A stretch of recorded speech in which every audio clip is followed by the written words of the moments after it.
genetika deyiləndə nə nəzərdə tutulur? Bu mövzu ümumiyyətcə çox dərin mövzudur.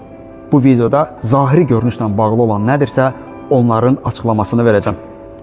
Bodybuilding ümumiyyətcə zahiri görünüşlə bağlı olan bir idman növüdür. Daha doğrusunu desəm, kişilərin gözəllik yarışmasıdır.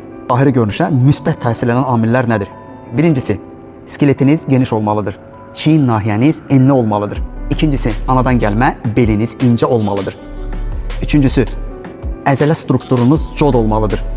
Dördüncüsü, ümumiyyətcə əzələ kütləniz çox olmalıdır. Beşincisi isə, görünüşlü əzələləriniz olmalıdır.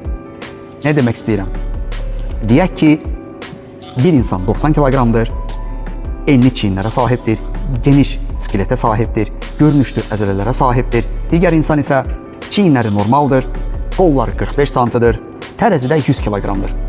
Bu insanları müqayisə elədiyiniz zaman yan-bayan görəcəksiniz ki, 90 kiloqramlıq insan böyük görünür və daha gözəldir. Bunun səbəbi onda var olan əzələlərin həmən geniş skeletə əlverişli şəkildə yayılmasıdır.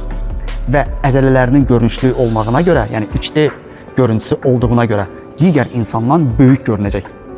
Bu, həm səhnədə belədir, həm də normal həyatda belədir.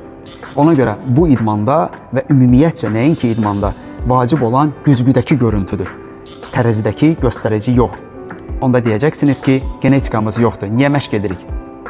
Genetikamız olmasa belə, biz bizə verilən genetikanı inkişaf elətdirməliyik, daha bir üst səviyyəyə çıxartmalıyıq. Bunun üçün isə biz düzgün məşq etməliyik, düzgün qidalanıb, sağlam olmalıyıq. Hər kəsə bol anabolizm.